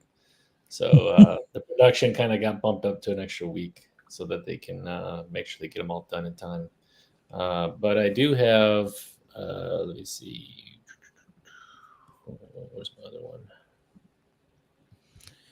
one? This is the one that I have right now. Actually, well, did I tell you about this one? I'm not sure. Oh, you were telling me you were designing it. Yeah. Yeah. So I had made one already a long time ago when we first started, like the first 2 shows, and it was super duper. Like at the time, I was like, I really love like the nostalgia type stuff. So I had the supplier from last time. I don't use it anymore, but he made it all gold, but you can see like where the all the cracks and crevices, right? Like I don't know if you guys were back in the area where you're like taking your hot breath to it, and you blow into it before you actually. Yeah, and supposedly that doesn't work. Yeah, supposedly it corrodes the actual end of the connectors, and then it doesn't do anything for you. But so I was gonna do that, and then with this one, this is version 2.0 pretty much. So I'm doing this one, and I'm hoping that it also is actually I'm actually pre-selling right now. Actually, it's getting there. People love stuff like that, right? So of course I had to put the cheap stuff on it, but the one I was telling us, I think I told you last time, it was the AI made part on the back there. So I had a little help with that thing. But I had a lot of people like, and I'm sure Glenn, you probably get it too, if you're making like fire coins, like where's your police coins, or where's your other like services that you do? Why do you always do the same one? And I'm really trying to get away from doing like the cheap stuff, because there's tons of coin groups out there. Everybody has their own like preference for things, but it kind of, people want what they want, unfortunately. But again, it's like we talk about, right? It's not about just making a coin, right? It has some significance to it when you give it to somebody, and that's why I put the anchors on it most of the time. Give it to my junior guys or something like that. It means more. But yeah, this one's gonna be legit. It's gonna be like to the T, to the detail, like everything. Like you hold in your hand, going, "This is awesome," and it's gonna be bigger than the last one. So bigger than the last one? Yeah. So the last one was it was like two. It was like 3 inches, 3 inches by 2.5 inches. Now this one Terminator. Yeah, is it Terminator? It's bigger than that one. Yeah. Oh my gosh! So when I have one show, so for our new listeners and viewers, every time I come on, I always forget to bring one. I'll show you the other one that I have. I always show this one off. This is the one from the baseball. I love that one. Hold on, I'm gonna make you bigger. Yeah. So this is the one from NES Found. It has the ode to not so movie over here that everybody knows that's so famous about the Top Gun thing, but it's the font that I use that's kind of like that, and then it has sliding doors that open up with a golf ball marker. Grab it here. Totally trying to. So you get the golf ball marker held on by a magnet. It would be kind of like a cool belt buckle. I get into those sometimes too, but again, that's more of just preference on what people want. I've made buckles before, but it's always like an officer, somebody comes like, "Hey, I want my guys to have a buckle. Can you make one for me?" And I really like a base thing, but yeah, the buckles are actually pretty popular too. But Wendell says that's not a coin; it's a plaque. Yeah, I know, right? Well, he's laughing because the Terminator is 27 millimeters thick, and it's not a weapon; it's a placeholder for paper. So let me run and grab real quick. Hold on. All right. Well, that's how he's talking about millimeters. That's how I got in trouble with this one. I won't say trouble, but he's like, the guy that was designing it for me. He's like, "Well, it's so beautiful." He says, "And it's got such details." He says, "Let's make it bigger." And I was thinking we were going from 2.5 inches. I didn't realize we were going to 3.5 inches, but it did. It turned out well. I'm very pleased with it, and I do have these for sale. So I will hook you up if you have a. Matt's website isn't working. I don't know what did I ever. Andy, what are these? $20 each? 22? I don't even remember. Something like that. Yep, about 22. Yeah. And of course, the big one that Andy, I'll put this down on that. The big one here this one is a hot item right now with the border. We were talking about Come and Take It, the Texas Star, and then it's surrounded. And leave your drugs. Copper. Come and take it. Try and come and take the barbed wire down. That's what it's supposed to mean, but obviously it means different things to different people. But I'm gonna make you full screen. I'm gonna have to send you one. You just keep talking about it so much, Glenn. That is just ridiculous. It's huge. Yeah. It's literally like what is it? It's a weapon. It's like a turtle. It's the size of one of those little turtles. 13 ounces. Yeah. They're going kind of fast. Everybody gets the same reaction when they like, just like you guys. Well, yeah, it's too big, or I'm not gonna use that thing as a weapon. I'm like, well, it's not a weapon. It's just it's decorative and this is the one that Shay's got that I sent out to everybody, all my members. This actually is I'm almost actually out of these almost, but surprising, the one that doesn't sell that fast is the Back to the Future one. That one's cool. And I kind of agree. It's cool, but honestly, it's a little boring. I guess it could be better. I think it's more for just those specific individuals who like those kinds of things. Because I even posted the Back to the Future groups, and they're like, I get like onesie twosies, but but the Deadpool one, which is in my office right now, will be coming out here in about a week or two, and that's like nonstop. But what I do now, so I don't know if I have this one engraved. I was trying to look at your website, but it's not working. Yeah, I'm in the process of moving it per se. Well, It's I don't want to get all IT-y, but I'm moving the domain to somewhere else and not using Square anymore for other reasons. I don't like to be kept waiting, Matt. No, as soon as the transfer happens, which is any day now, I'll have it back up. But I'm offering that. But so the cost of that coin is $45, and we've talked about it before about how much we charge. Why Glenn charges how much he charges for his. How much Andy probably charges for his, and the other guys.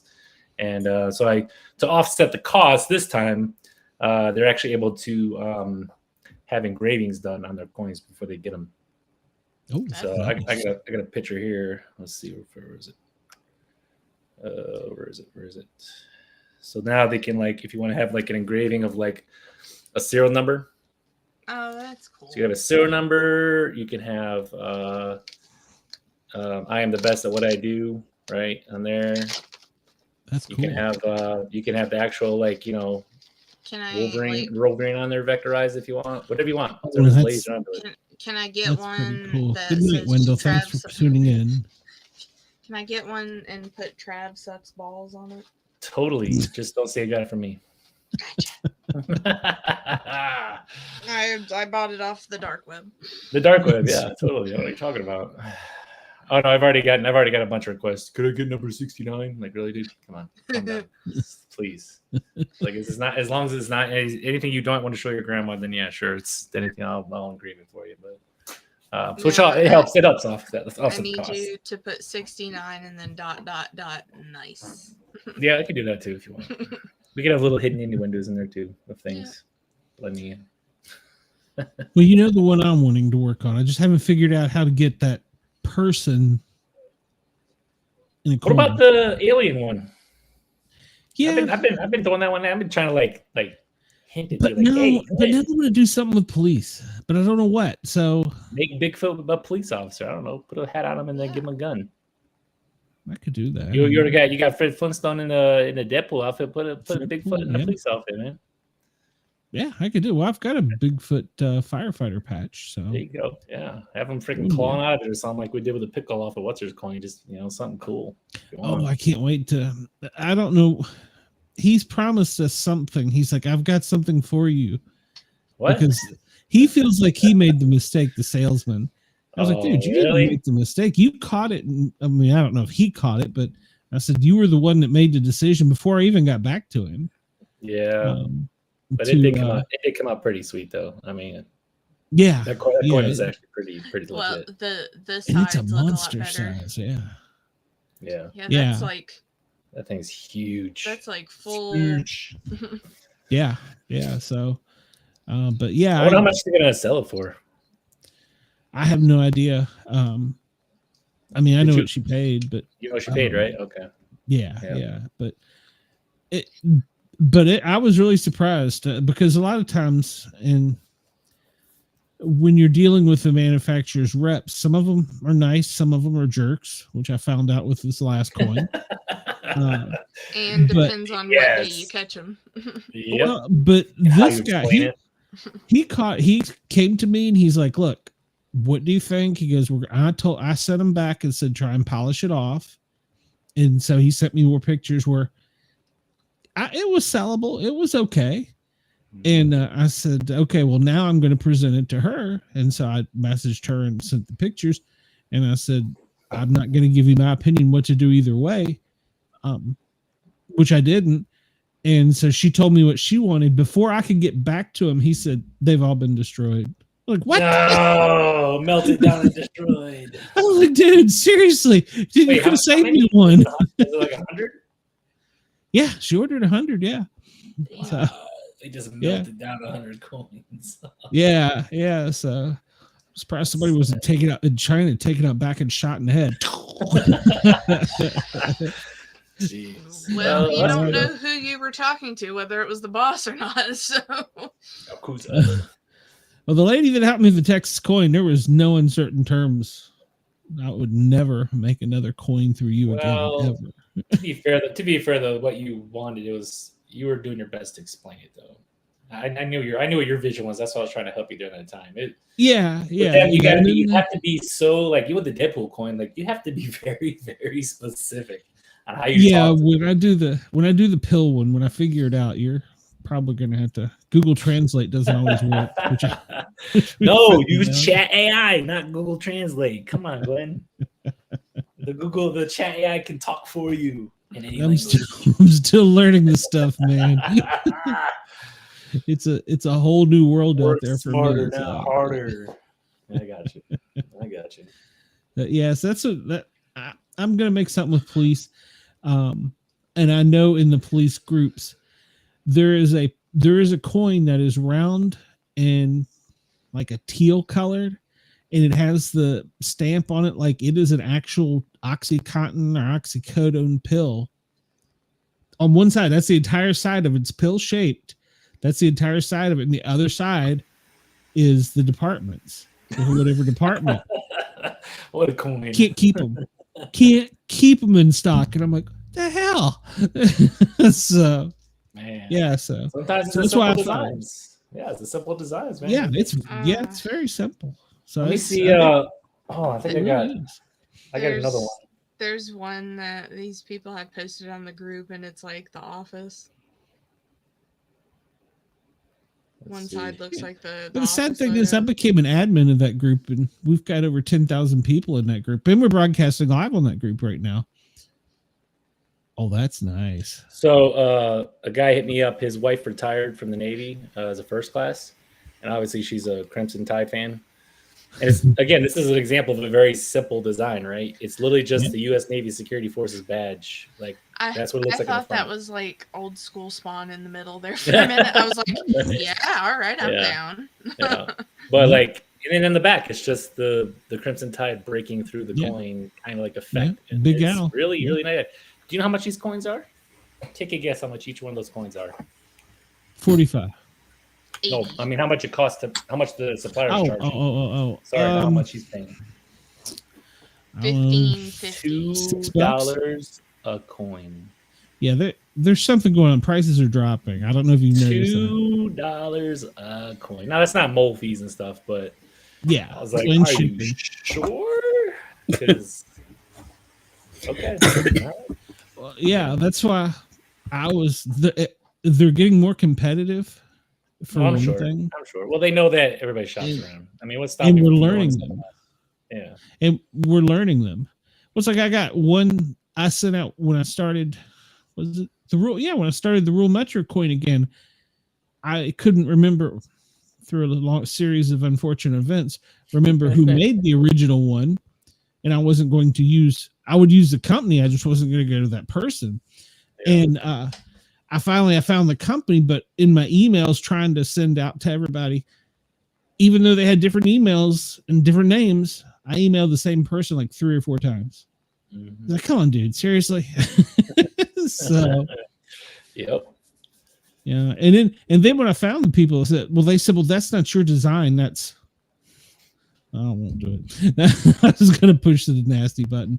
That's his design. I said, no, that's not. And I can prove it. Yeah. So, well, again, it's like you said, they probably know each other. They don't want to step on each other's toes. So, Yeah, so yeah, Oh, but this one is super neat. This is New York City Police Department Narcotics Division. oh my gosh, New York Police Department has so many coins. Well, If you were to, it's, if Have you you were seen? caught- Have you seen the guys on the Facebook with the walls of just coins? Yes. They got? Yes. Like Yes. walls. Oh my gosh, is that really New York City one? yeah, Oh, yeah. Oh, that is Yeah. dope. it looks like it looks like Krampus almost. Grab us some weed. It's their Yeah. it's their holiday edition. He's There's smoking, joking. Traffic Division. When Transformers the movie came out, they had a whole series of just Optimus Prime and Oh Bumblebee, yeah. Yep. and yep. they were as big as the Terminator one you had. They were pretty big. Yeah. Can y'all explain to me like what?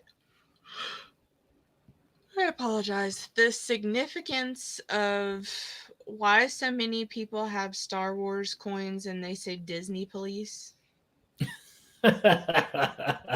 If you're not in that club, by God, do not have that stamped on there. Holy Secret cow! police. Yeah, right. I don't get it. Disney started. I get yeah. I get the other joke now, which I think would make Yeah, they it keep- funnier, yeah, but They can't hit the broadside of a barn, but Mhm. yeah, no, Disney started it. It's kind of a novelty thing.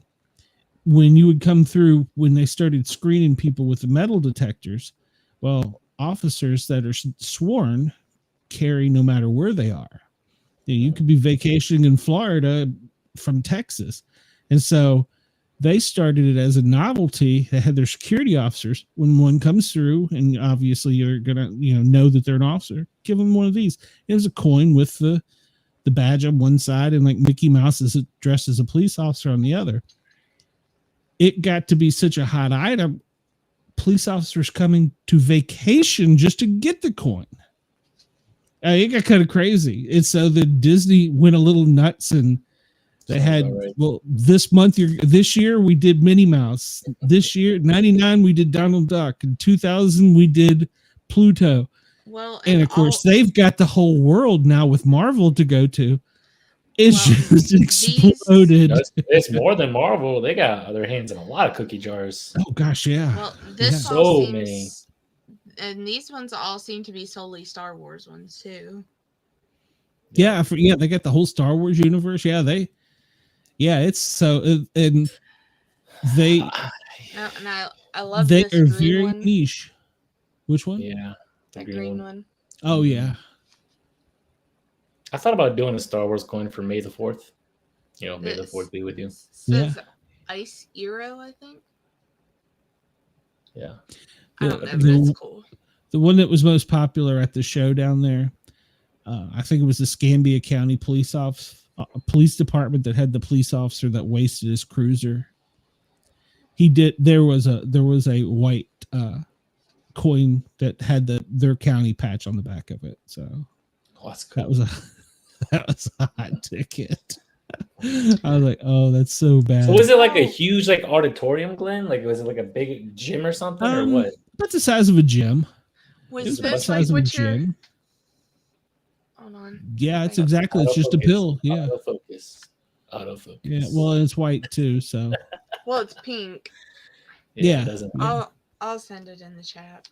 but yeah, they're just small. But yeah, about the size of a gym with 30 tables along the outer edge, and then I don't know, maybe 20 in the middle, and then there was a little place where you stand up, like there, like a high school gymnasium, so to speak. Oh, that is And- cool. It So was- it's basically it was like nice. a con, but for coins. Yep. That is Yeah. cool. It The looks next one, I know. So that's what I said. That's what got me the pill idea. the texture is so good. Yeah, I want the That's what I'm texture. thinking. Man. I was like, ooh, it's a matte finish. Yeah, what is that? Like, man, one pill can kill. That's pretty cool though. Now you got to help me, Matt, figure out how to make that person a coin. So, Well, let me see. Did I shoot you the image? Yeah, you did. Yeah, Look, we're- the AI generated image. Yep. I just got to figure out how to make that on a coin. Well, That's cool. I think what you should do, you should probably have all the pills in the coin. No, I just got it. Go ahead, what? Like Han Solo was frozen. Yes. He's frozen. And his foot's got the tag in off and it's frozen and all of it's just filled up. Ooh, you can even have a direct relation to it. You need to help me figure out how to tell the people. I have a feeling I'm going to be doing that one. So I don't know what's on the back. But have you seen the Han Solo ones? Yeah. You've seen the other ones that people have actually done. They're pretty good. Yeah, they're pretty. And that's why when you held it up with the phone, I was seeing it differently. Yeah. Well, than I do. So but I'm saying when you just held it up like that, I saw it differently than I have been looking at it. That's one of my favorite things too. No, I love absolutely. It says use wisely. That's true. Use in emergency. That got Maryland in trouble. I need that for work so I can just slap it down on the counter and be like, Oh, we are up against a hard break here because they only gave us 2 hours on the Fuel TV network. So let's get our little thing in real quick. Shay, where can we find you? I will be here as always next week. And then on Sunday, I will be recording with Bracket Busters. Bracket Busters. Bracket blisters, and I guess we're talking about boobs. So, all right, bracket busters and boobs. Yep. Yeah, I can't say anything. I'll get in trouble. I'll keep y'all updated. Come on. You were a good nomination. I'll just leave it at that. Andy, where can we find you? Here on Friday nights. All right. Matt, every morning trying to give me diabetes. Hey, you have to admit you like the boobs pictures. Where can we find you, Matt? All same time, same place, same channel. I'm in the middle of the desert with a tumbleweed flying by. I got nothing going on here, so I'll be here on Fridays like always. Cool. Well, you're welcome to join the Misfits, which is tomorrow night, Saturday night. We have 2 comedians coming over to teach us about comedy and all the right ways to say your favorite jokes. Teach so we you got about comedies. I don't think I have any good dad jokes. That's what I'm hoping. I need a good like list of dad jokes to just start rambling off. I feel like my list is low. Yep, they said anybody that wants to come on and basically is challenge a comedian, come on over. So we'll have that tomorrow night, and then we have the Paranormal Guys Wednesday night. We have a author, and we have we'll just talk about him when you get to the show. And then next week we have I'm not sure who we have on here. I'll have to look. I've talked to so many people I've gotten confused. So it's actually not written on my schedule, so I can't help you out there. Well, I talked to a lot of people about it. So that's it. You can find us here at Fuel TV. I want to thank YurgsRadio.com for allowing us not only the use of their radio, and you can go back and re-listen to this later. Also, they give us the toll-free number, which is 1-888-88-YRGZ for all 3 of our shows. We are also available in WDJY Atlanta, WRFN in Nashville. I'm forgetting somebody. Oh, and our number 1 sponsor of this show, the Thin Line Rock Station, www.thethinlinerockstation.com. Check me out Tuesdays and Thursdays. I'm playing disco on a rock station. You never know what'll happen. And make sure you like, comment, and subscribe. And please come over to the Paranormal, all different words, guys with a Z on YouTube and subscribe. Like, follow, share, subscribe, and all that good stuff. And until next week, thank you. And welcome to the we're worldwide. Whatever group, Fuel TV Network. Now I gotta know what buttons to push. Hold on here.